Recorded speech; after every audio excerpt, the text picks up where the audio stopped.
Caríssimos irmãos, irmãs, a primeira leitura de hoje é justamente do livro de Josué. E o livro de Josué, capítulo 24, do qual nós estamos meditando na primeira leitura, é o último capítulo do livro de Josué.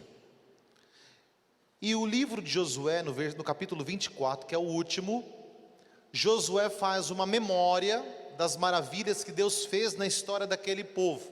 Tudo que Deus fez, como tirou o povo da escravidão, como tirou o povo a pé enxuto passando pelo Mar Vermelho, todas as lutas e batalhas junto com Moisés, depois a morte de Moisés, depois temos esse assumir da missão de Josué, depois de Moisés, grandes batalhas que foram vencendo pela fidelidade, passaram por algumas tentações de deixar a Deus, mas depois se arrependeram, voltaram para o Senhor de todo o seu coração, enfrentaram a batalha de Jericó, que nós conhecemos muito bem, e Josué vai recordar isso para eles. Depois passaram pela batalha de Gabaon, no vale de Gabaon, aonde eram muitos reis contra Josué e o povo de Deus. E nesta batalha é bonito porque Josué dá uma ordem para o sol: sol, detenha-te, lua, detenha-te. O tempo para, o tempo aumenta, e Josué, com um tempo maior, com um dia maior, ele vence os inimigos, porque se os inimigos tivessem tempo de descansar para continuar a batalha no dia seguinte, o povo de Deus tinha perdido a batalha. Então Josué, ele dá uma ordem para o sol parar, para a lua parar, e o dia aumenta. E isso historicamente, até estudado pela NASA, é uma realidade, porque toda vez que o relógio dá 24 horas, fica uma marca no tempo. E a NASA, estudando o tempo, descobriu que no tempo da história, nesse período da história de Josué, tem uma ruptura, um dia maior. É comprovado cientificamente essa batalha de Josué no vale de Gabaon, aonde o sol para e a lua para e o dia é maior. Isso para mostrar o poder de Deus, do amor de Deus, da ação de Deus sobre o povo. Como Deus é fiel quando nós somos fiéis, como Deus é fiel quando eu busco a fidelidade com Deus. Como não se bastasse, passaram tantas outras batalhas lindas, então Josué está fazendo uma memória de tudo que Deus fez, porque Josué é um grande homem de Deus, como tantos outros santos da igreja, e os grandes homens de Deus sabiam que o tempo deles, o dia de morrer estava próximo. Então quando está próximo de morrer, e Deus já o avisou, então ele começa a preparar as pessoas à sua volta. E Josué diz: olha, meu tempo está chegando, está perto de eu ir para Deus, e eu tomei uma decisão, vocês devem ter percebido isso, e eu quero dizer para vocês qual é a minha decisão, e Deus também quer saber qual é a decisão de vocês. É a leitura de hoje. E qual que é a pergunta, qual que é a fala de Josué? Eu e minha casa serviremos o Senhor. É a fala de hoje da primeira leitura. Eu tomei uma decisão, eu e minha casa serviremos o Senhor. Não importa o que aconteça, nós decidimos por isso, faz anos que decidimos por isso chegamos até aqui, por isso Deus deu tantas vitórias para nós. Mas eu tenho uma pergunta para vocês, que caminham comigo, que viram todas as vitórias, que sabem todas as graças de Deus sobre as suas vidas. E vocês, vão servir ou não? Vão dar a vida ou não? O que vocês vão fazer da vida de vocês? É a pergunta de Josué para aqueles que estavam junto com ele. E o povo responde para Josué: Josué, longe de nós abandonarmos o Senhor, nós também serviremos a Ele, a nossa família também vai servir. O povo dá uma resposta, e Josué retruca: tudo bem, é a decisão de vocês, mas esta pedra, ele tinha uma pedra, esta pedra servirá como testemunho contra ou a favor de vocês. Se vocês abandonarem Deus um dia, essa pedra dará testemunho a favor ou contra de vocês. Este altar, que vocês comungam dele todos os dias, dará testemunho sobre a minha vida e sobre a sua, se fomos fiéis ou não. Porque quando você é batizado, quando você é crismado, quando você faz a sua primeira comunhão, você também diante do padre, diante do bispo, você diz com a sua vida que você também quer servir o Senhor, individualmente, mas também com a sua família. também com a sua casa, a casa do coração, mas com a sua família. E é preciso tomar uma decisão em Deus, de fazer aquilo que é correto, servir a Deus não pela metade, mas por inteiro, servir a Deus com os mandamentos, servir a Deus com a lei que Ele pede, com os sacramentos, confessando os pecados, servir a Deus de todo o coração, de toda a nossa alma e de todo o nosso entendimento. Então não é servir pela metade, mas é por inteiro. Não adianta eu vir para a missa no domingo e na segunda ou na terça ou na quarta levar uma vida pagã. Servir a Deus na alegria, na dor, no sofrimento, na tristeza, fazer o que é certo, viver o que é certo, na escola, na faculdade, no trabalho, na rua onde você mora, ser de Deus o tempo todo, em todas as lutas, em todas as batalhas. Na igreja eu sou piedoso, mas quando chega a mensagem no meu celular, como que eu lido com aquelas pessoas que estão à minha volta? Então ser de Deus por completo, não é só dentro da paróquia, não é só na sala do crisma, na sala da catequese, isso serve para os membros. Aqui eu falo de Deus, lá eu falo do diabo. Aqui eu rezo o terço, lá fora não rezo nada. Então ser de Deus, servir a Deus de todo o coração, essa resposta que o povo dá e que cada um de nós precisamos dar a cada dia, a cada segundo, a cada final de semana, a cada semana que entra, essa resposta que eu vou dando: eu quero servir o Senhor. E com a nossa vida a gente vai mostrando se está servindo ou não o Senhor. O evangelho de hoje também não é diferente. O que aconteceu no evangelho de hoje? Já faz uns 3, 4 domingos que o evangelho, a não ser na semana passada que interrompeu porque foi solenidade, foi a assunção de Nossa Senhora aos céus, então interrompeu, mas hoje dá continuidade. Qual que é o evangelho que há 3, 4 domingos a gente vem meditando? O evangelho é o seguinte: o discurso do pão da vida. Eu sou o pão da vida, quem comer, quem beber desse pão, quem vai ter vida eterna. E vocês estão escutando isso faz 3, 4 domingos, e vocês não me deixam mentir. E a gente vem meditando sobre o pão da vida, a importância da Eucaristia, de comungar nosso Senhor, de confessar, de ter zelo com Jesus. Nós estamos meditando isso. E dentro desta realidade, o finalzinho do evangelho, porque João capítulo 6 é a maior parte bíblica de um capítulo. Nós estamos no versículo 60, é o maior que tem. E no versículo 60, o que aconteceu? Que alguns discípulos de Jesus começaram a ir embora. Qual que foi o problema? O problema foi o seguinte: Jesus está curando, Jesus está libertando, Jesus está fazendo as maravilhas, Jesus está pregando, está muito bom. A multidão está aglomerando em Jesus, Jesus está sendo comprimido, Jesus não consegue nem andar direito de tantas pessoas à sua volta. Então a coisa está crescendo. Há uma multidão, os mais próximos, os mais distantes, os mais fiéis, os que estão em cima do muro ainda, mas a galera está junto, vamos junto. E Jesus sente que é o momento de dar uma apertada, como Josué deu uma apertada no povo também.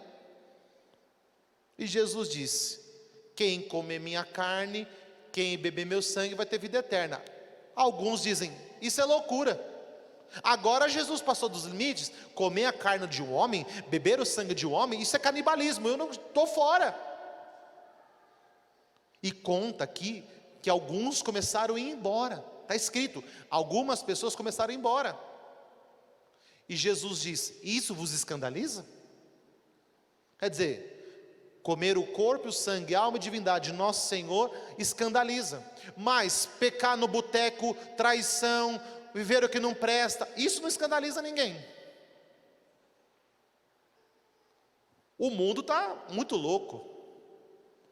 Ir para a missa escandaliza, mas eu ia falar um nome aqui, não vou falar, mas ir para lugares impróprios, imorais, pode, isso é normal. O jovem ir para a missa é loucura, e não, os jovens estão loucos. Mas o jovem se encher de narguile, se encher de droga que não presta, isso é normal. Jesus está dizendo: isso vos escandaliza? Comer e beber o meu sangue? E não escandaliza mocinhas, rapazes perdidos na afetividade, na sexualidade desordenada, na questão moral? Isso não escandaliza. O padre fazer uma homilia radical escandaliza. Nossa, o padre ficou uma semana sem vir, agora vem com essa homilia aí batendo em todo mundo. Deve estar de mal com a vida, acordou mal. É o que acontece com Jesus. Enquanto tem cura, milagre, libertação, louvor, estou dentro. A hora que Jesus pisa no seu calo, a hora que Jesus quer arrancar sua encravada, não, até aqui foi bom, padre, daqui para frente não, eu vou para outra paróquia, esse padre é muito radical. Não foi o que aconteceu com Jesus? Quando Jesus falou, olha, legal, está todo mundo seguindo? Muito bom, mas para a gente poder continuar, para a gente poder continuar vencendo, para a gente poder continuar sendo um povo de Deus mesmo, um povo santo, então agora vocês têm que entender, comer e beber o meu sangue, isso vai acontecer, eu vou morrer, eu vou ressuscitar, só que vocês têm que entender isso, é um processo, vamos crescer na santidade, e Deus faz isso, Deus vai crescendo na santidade. Você começou a sua caminhada com Deus faz 10 anos, faz 20, faz 30, faz 6 meses, faz um mês, faz um dia, não importa quanto tempo você tem com Deus, você só começou a sua caminhada com Deus, e Deus quer que você cresça, Deus quer que você vá amadurecendo, e você vai compreendendo o Evangelho, vai compreendendo a palavra, vai começando a rezar seu terço, depois passa para o rosário, então você vai crescendo na fé, na santidade. Deus quer dar passos, nós estamos no capítulo 6, mas Deus vai até o capítulo 15, até o capítulo 20, os apóstolos precisam entender, para a gente continuar, vocês têm que entender isso, quem não quiser, gente, eu gostaria que todos ficassem, mas quem não quiser, infelizmente, não vai conseguir, e vamos seguir em frente quem quiser, são escolhas, eu e minha casa serviremos o Senhor, na aprovação, na alegria, na dor, no sofrimento, quando Deus puxa a minha orelha, quando Deus me consola, quando Deus me abençoa, quando Deus fala, ó, cuidado, eu preciso continuar caminhando, senão me torna aquela criança imatura, aquela criança birrenta, isso eu não quero, não vou fazer, está cheio de católico birrento, está cheio de católico aí, ó, escandalizado com uma homilia mais pegada, com a vida de santidade, está cheio de católico acomodado em casa que não vai mais para a missa, acostumei em casa, para que eu vou para a missa? Tem missa transmitida? Para que eu vou para a missa? A minha vontade é desligar todas as câmeras. Eu só não desligo porque tem pessoas doentes em casa, realmente que necessitam. Mas o meu desejo é desligar tudo. Cristãos que se acomodaram. Já não tem mais a decisão de ser de Deus, porque acostumaram na vida mesquinha. Acostumaram a ficar em casa. Acostumaram. Tem pessoas que são justos não vir, porque às vezes exerce uma função muito específica numa situação que eu conheço, algumas situações, que não tem como vir, porque está protegendo ela e vocês. Claro, entendo. São situações particulares. Porém, nós não podemos agir assim. E o que acontece? Depois de tudo isso, Jesus diz para os seus apóstolos e todos os discípulos, todos que estão à sua volta: vocês querem ir embora? Porque os primeiros a ir embora, como vai dizer para nós aqui um autor chamado Teofilicato, ele diz assim: quando escuta que os discípulos estavam murmurando, não pense que isso se refere realmente aos discípulos, Pedro, Tiago e João, mas aos que ficavam muito tempo ao redor do mestre. Ou seja, tinha uma multidão ao redor do mestre, e que já de certa forma se pensava que eram os discípulos de Jesus. Mas claro, tinha os discípulos oficiais, os primeiros, Pedro, Tiago e João. Então esses que foram embora por primeiro, no primeiro discurso, esses daí são aqueles que, quando o padre faz uma coisa mais assim, não volto mais. Depois Jesus pergunta para os 12, que é o final do Evangelho: e vocês, Pedro, Tiago, João, Felipe, Tomé, Bartolomeu, vocês também querem ir embora? Muito parecido com a pergunta de Josué. Se pensar, Josué foi mais light. Olha, eu e minha casa servimos o Senhor, e vocês, tá bom. Jesus já foi deu no meio. E aí, vocês vão servir ou vão embora também? Jesus já foi mais radical, né? Olha como Jesus já foi mais deu no meio. E os apóstolos respondem uma coisa linda, que deveria ser a nossa resposta diária e semanal. Senhor, a quem iremos? Só tu tem palavras de vida eterna. Nós vamos ficar e vamos te seguir. Não importa o que aconteça, não importa a pandemia, não importa problema, não importa a dificuldade, não importa o que aconteça, Senhor, estamos com o Senhor e não abrimos. Essa deve ser a resposta do cristão. Senhor, estou contigo e não abro, aconteça o que acontecer. E aí, vamos recordar da história lá de Josué. A fidelidade do povo a Deus deu vitória para eles. A nossa fidelidade como cristãos, na oração, na confissão, nos sacramentos, nos mandamentos, dará vitória para nós todos os dias. O segredo do cristão está na fidelidade. E a segunda leitura de hoje é bonita, porque justamente nos fala de uma palavra que deveríamos guardar para a nossa vida. A segunda leitura da carta de São Paulo aos Efésios, capítulo 5, versículo 21, diz assim: vós que temeis a Cristo, sede solícitos uns para com os outros. O que é ser solícito? Ser solícito é ser prestativo, ser atencioso, ser cuidadoso, incansável, zeloso. O que é ser solícito? É ser cuidadoso, zeloso, o tempo todo. Ou seja, ser zeloso, aqui fala de ser zeloso com a esposa ser zeloso com o esposo, nós sermos zelosos e cuidadosos com as coisas de Deus. O cristão precisa ter o cuidado com as coisas de Deus, mas ao mesmo tempo cuidar da sua alma, zelar pela sua vida, e ao mesmo tempo zelar pela sua família. Servir o Senhor de todo o coração é zelar e cuidar da família. Você como mãe, como pai, como esposa, eu como padre, nós como cristãos, sermos zelosos, cuidadosos, atenciosos, prestativos. Nós precisamos ser mais prestativos, mais cuidadosos, mais zelosos com a nossa casa. Eu e minha casa seremos o Senhor. Cuide da sua casa, cuide da sua família, reze em família, reze para comer, reze em família com a sua esposa, com o seu esposo, sede mais cuidadoso, como Cristo é conosco. Olha o cuidado de Deus, olha o zelo de Deus dando a sua vida, dando o seu corpo e sangue, olha o cuidado. Deus sabia que nós precisaríamos do seu corpo e sangue para nos sustentar nos tempos difíceis, e olha os tempos difíceis que nós tivemos. Quando você ficou aí 2, 3, 4, 5 meses sem poder comungar, porque não podia vir para a igreja, como você ficou? Ai, que vontade de comungar, eu preciso voltar a comungar, Jesus, porque eu estou sentindo saudade, falta de Deus, está um vazio aqui dentro.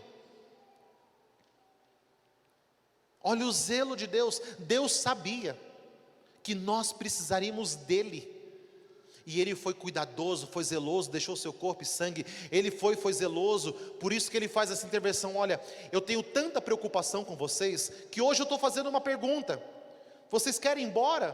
Porque eu estou preocupado. A preocupação de Deus. Então não veja esse evangelho, nem a primeira leitura, muito menos a segunda leitura, como um Deus duro, um Deus, não. Porque a gente enxerga uma correção. Deus não me ama. Nós enxergamos uma correção dos nossos pais: meus pais não me amam. A gente entende um não dos nossos pais como que se nossos pais odiassem a gente e não deixam a gente se divertir. Sim ou não? Sim, todos nós somos filhos. Mas quando um pai fala não, quando um pai corrige, quando a mãe exorta, por que exorta? Porque ama, porque quer o melhor para os seus filhos. Quando você fala quero ir para uma festa, sua mãe fala não. Por que o seu pai e sua mãe falam não? Porque sabe dos perigos. Então quando Deus aqui, tanto na primeira leitura como no evangelho, faz essa intervenção, fala: filho, você vai ou não para a missa? Eu e seu pai vamos, você vai ou não vai? Não é o que Josué falou? É bonito isso. Olha, nós vamos para a crisma, bora. Hoje eu estou preguiçoso. Tem que ir, vamos, é importante. Como amigos, como família. Filho, vamos, hoje tem catequese. Mãe, estou com preguiça, hoje eu não estou cansado, tenho que ouvir depois o padre na missa. Não, filho, é importante isso para a sua vida, comungar Jesus. Isso é zelo dos pais. O que Jesus está fazendo hoje comigo e com você, não é uma bronca, não é puxando a orelha, porque o discurso começa dizendo que eu sou o pão da vida e quem comer vai ter vida. Pronto, o discurso inicial foi esse. E aí se armou toda a confusão, e alguns começaram a ir embora. Então o que Jesus faz comigo e com você hoje, não é um Deus mau, um Deus carrasco, um Deus que nos odeia, não, não.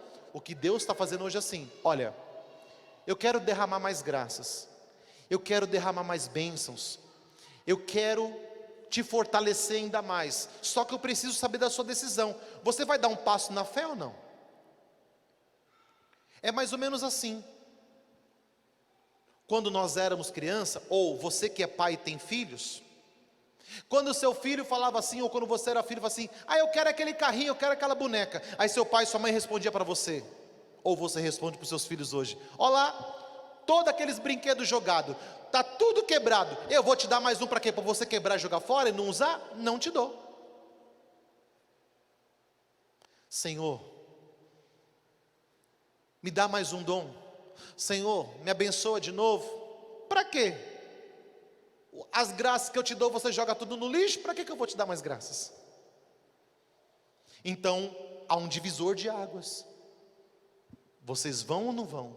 Vão continuar comigo ou não vão? Mesmo no problema, vamos ou não vamos? Senhor, pode contar comigo. Meus limites, minhas falhas, tenho miséria. Senhor, estou lutando para ser santo, quero ser de Deus. Então tá bom, vamos continuar, filho. E Deus vai abençoando, Deus vai derramando mais graças. Deus é catequético, gente. Deus é tão simples. É que a gente olha o evangelho como se fosse um Deus carrasco, um Deus que está querendo apertar a gente. Não, não. Deus quer derramar mais graças. Não dá para ser uma eterna criança. Deus falou de ter um coração de criança, um coração puro, ok. Mas Deus quer que você amadureça na fé. Hoje você faz crisma. Amanhã você pode ser professor de crisma, como a Thelma, como o Washington, como tantos aí. Olha quanto a Thelma amadureceu, estamos 12 anos juntos. O Washington chegou um pouco depois, mas nos conhecemos também, os professores, os catequistas. Eu vejo tantas pessoas lindas ao meu meio aqui, ao meu redor, pessoas que começaram a caminhada comigo aqui, e hoje, olha que são pessoas gigantes na fé. Pessoas chegaram aqui e não sabiam rezar o terço, e aprenderam, e hoje são pessoas de terço e rosário diário, e entenderam o evangelho, estão crescendo na fé. Então é assim, Deus ele precisa entender se você está disposto a continuar com Ele, mesmo no sofrimento, mesmo na dor, mesmo no cansaço, para que Deus possa dar mais. Como que eu vou dar mais se a pessoa não está disposta a receber? Como que eu vou dar mais se eu sei que ela vai jogar fora? Como que eu vou dar mais se eu sei que a pessoa não está disposta a viver aquilo? Deus quer saber, eu vou derramar meus dons assim? Não, eu preciso saber se a pessoa está disposta, o mínimo disposto. O que acontece na primeira leitura? Na sequência vem o livro dos Juízes. E o livro dos Juízes, na sequência de Josué, é o seguinte: Josué mal morre, olha o povo. Na sequência de Josué vai vir o livro dos Juízes. Juízes são aqueles que vão conduzir o povo para Deus, como se fossem profetas. Homens que vão conduzir o povo para Deus, quando estão errados, quando estão certos, eles vão ajudar o povo. Josué morre, fica um período sem ninguém conduzi-los, com a memória de tudo que Deus fez. Mas não passou uma semana, o povo já estava na idolatria adorando outros deuses. Mais rápido assim. Mal falaram que ia servir o Senhor, passou uns dias, uma semana, o povo já estava na idolatria, adorando o Deus Baal, o Deus Astarte. E diz que a ira de Deus baixou sobre aquela raça. Não, nós serviremos o Senhor. E o cristão de hoje parece ter um probleminha, muito parecido do Antigo Testamento. Basta o padre ficar sem vir uma semana, basta acontecer um probleminha, lá na família morrer alguém, basta... pronto. Não sirvo mais o Senhor, não rezo mais o terço, não vou confessar, não vou comungar. Tem muito cristão assim. Então Deus hoje nos coloca numa posição de amor. O que Deus está fazendo é por amor.